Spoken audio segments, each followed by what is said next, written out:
lat praopkan, jadi kita sudah latihan praoperasi dan kemarin tepatnya pada tanggal 21 tanggal 20 kita melaksanakan gelar pasukan yang terpusat di Bali. Seluruh Indonesia itu sudah melaksanakan gelar pasukan yang dipimpin oleh Bapak Kapolri dengan Panglima TNI. Jadi baik itu pengecekan terhadap personil maupun sarana prasarana yang ada. Jadi dari Polri sudah sangat siap sekali untuk mengawal masyarakat yang melaksanakan kegiatan liburan Nataru ini. Mudah-mudahan bisa berjalan dengan aman, aman dengan berbagai indikator, baik aman Kamtipmas maupun aman Kamseltib Lantas. Kemudian aman, nyaman, lancar, dan tentunya bahagia. Bahagia untuk semuanya, baik itu masyarakat yang mudik maupun yang bekerja baik itu di rest area, di pelabuhan dan sebagainya, semuanya bahagia. Itu harapannya. Berapa total personel yang dilibatkan, baik personel dari kepolisian maupun juga bantuan dari aparat samping termasuk masyarakat, Pak? Kita hampir mencapai 10.000 ya, 10.000 personil dari TNI, Polri, kemudian dari instansi terkait, jadi hampir 10.000 untuk dari personil lalu lintas sendiri, dan untuk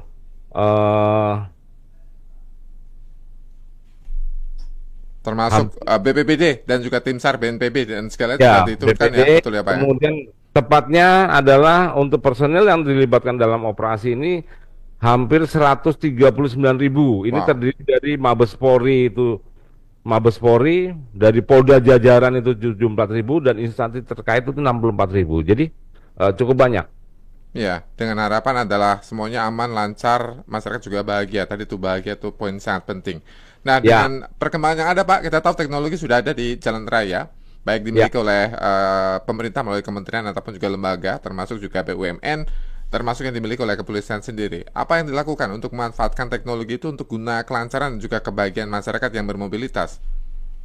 Ya, di kami selain ada posko pusat di Korlantas dalam operasi lilin ini, juga kita mempunyai posko yang mobile di eh, kilometer 29, khususnya untuk Kamseltib Carlantas. Di sana di dalam posko itu kami sudah menyiapkan 17 aplikasi, dari mulai aplikasi GID yang ada dari Jasa Marga, kemudian semua sudah terintegrasi termasuk CCTV, ETLE, kemudian juga ada IRSMS untuk pendataan kecelakaan.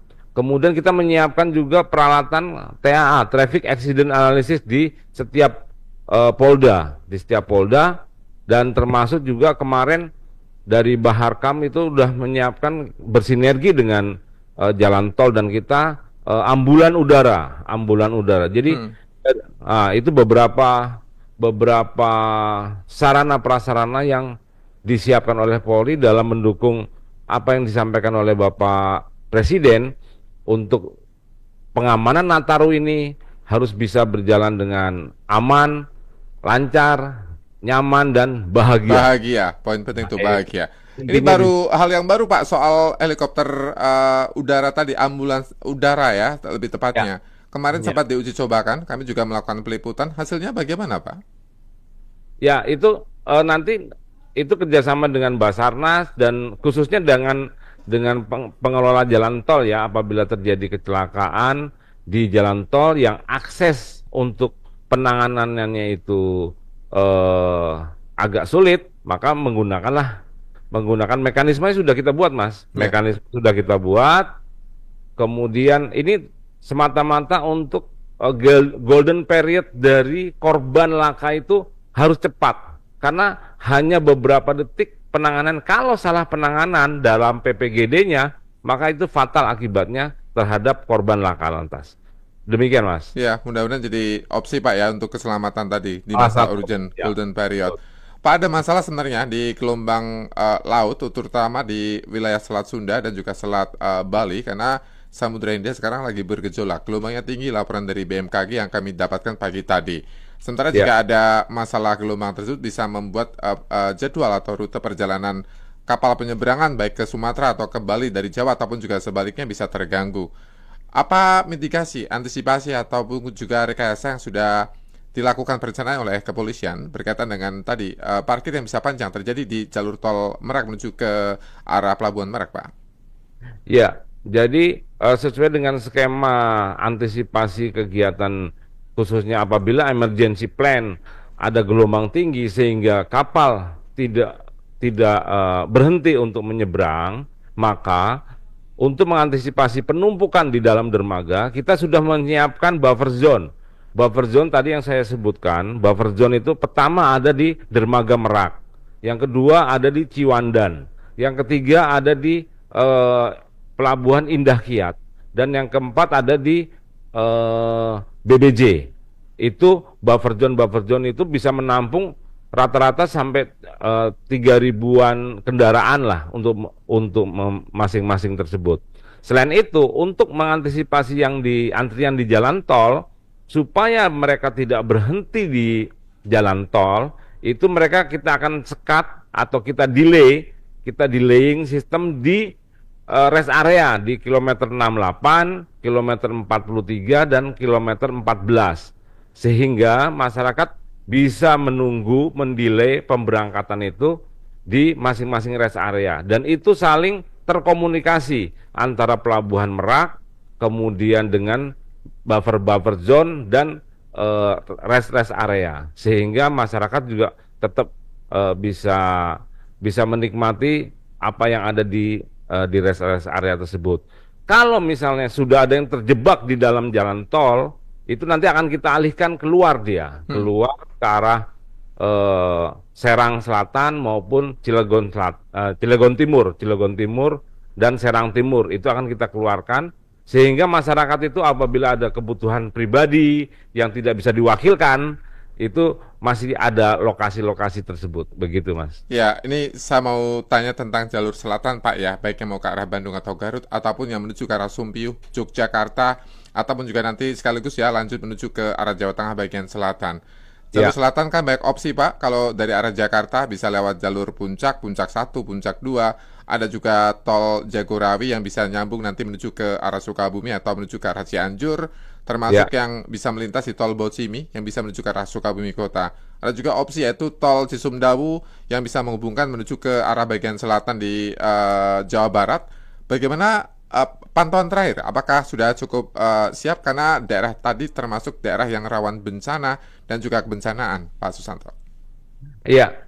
Jadi kemarin sudah saya cek di khususnya di jalur Jagorawi Puncak, kemudian Bocimi itu sampai di Bogor Ciawi Sukabumi itu sampai di exit tol Parungkuda itu sudah cukup cukup aman lancar, dan mudah-mudahan dengan antisipasi apa namanya cuaca yang kurang baik ini mudah-mudahan itu bisa bisa terkendali. Sementara tolnya aman, arterinya juga aman dari mulai Bogor sampai dengan Parungkuda.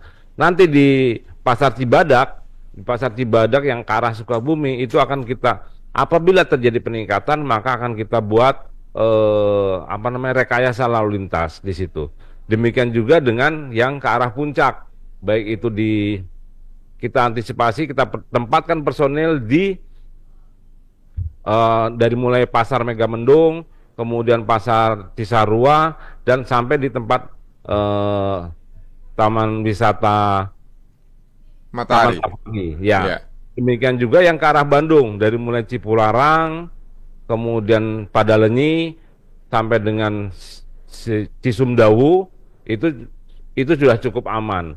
Kemudian dari Cipali, Cikampek, Cipali sampai dengan Kali Kangkung itu penghitungannya selain kita hitung di kilometer 29, kilometer kilometer 188 itu sebagai pengontrol dan kepada jalur jalur Kali Kangkung. Hmm. Nah, yang perlu diantisipasi adalah di jalur-jalur dari Cilenyi ke arah selatan. Nah, di Nagrek itu sudah kita persiapkan untuk kegiatan rekayasa lalu lintas apabila terjadi peningkatan volume arus lalu lintas yang ada ke arah selatan. Kemarin juga untuk jalur yang sempat tertutup longsor di arah Pelabuhan Ratu itu alhamdulillah sudah bisa terbuka, sudah bisa dilewati untuk kendaraan. Begitu, Mas. Masih ada kesiapsiagaan bencana tidak Pak? Sehingga masyarakat harus lebih ekstra hati-hati Pak. Ya, itu masyarakat dalam berlalu lintas, khususnya di jalur-jalur yang rawan bencana, rawan longsor, itu harus ekstra hati-hati, dan petugas derek dan ambulan sudah kita siapkan di sepanjang jalur-jalur yang potensi kerawanan. Karena ada daerah rawan-rawan itu ada sekitar, di seluruh Indonesia ada sekitar 700 titik trouble spot dan black spot. Ya, kalau untuk malam tahun baru Pak, apakah ada himbauan khusus atau mungkin ada upaya penanganan khusus berkaitan dengan keamanan dan juga kelancaran lalu lintas Pak? Ya, jadi tadi saya sampaikan bahwa untuk Polri, penanganan terhadap libur Nataru ini terbagi menjadi pengamanan pada saat arus mudik dan arus balik. Kemudian yang kedua, pengamanan pada perayaan Natal dan perayaan malam tahun baru. Kemudian juga pengamanan yang ketiga adalah pengamanan di daerah-daerah wisata atau jalur-jalur menuju dan ke arah daerah wisata. Nah, untuk khusus malam tahun baru dan malam Natal, kita juga konsentrasi di eh, tempat-tempat perayaan seperti misalnya di gereja, kemudian di tempat-tempat dari masing-masing daerah. Kalau di Jakarta dipusatkan di Jenderal Sudirman Tamrin, di Ancol, dan pada saat hari liburnya juga di misalnya di Ancol, di Kebun Binatang Ragunan, itu untuk di Jakarta. Kalau di Jogja mungkin ada di daerah-daerah istimewa Yogyakarta dan Ya, sekitarnya, Kidul dan sebagainya. Itu sudah udah di plotting Pak ya untuk keamanannya ya. dari masing-masing Polda sudah kita plotting semuanya. Ya, masyarakat kadang-kadang kurang aware kalau tidak diingatkan kembali. Kita tahu sekarang sedang rawan terkait dengan keselamatan, baik itu faktor karena keamanan berkendara ataupun juga faktor alam yang datang dari Tuhan karena faktor cuaca saat ini terjadi. Betul. Apa himbauan kepada masyarakat Pak yang akan melakukan aktivitas baik perjalanan mudik ataupun hanya aktivitas biasa saja Pak? Ya. Eh Himbauannya kepada masyarakat yang akan melaksanakan liburan Nataru ini, selain harus mengecek betul kesehatan badannya, juga kesehatan kendaraannya.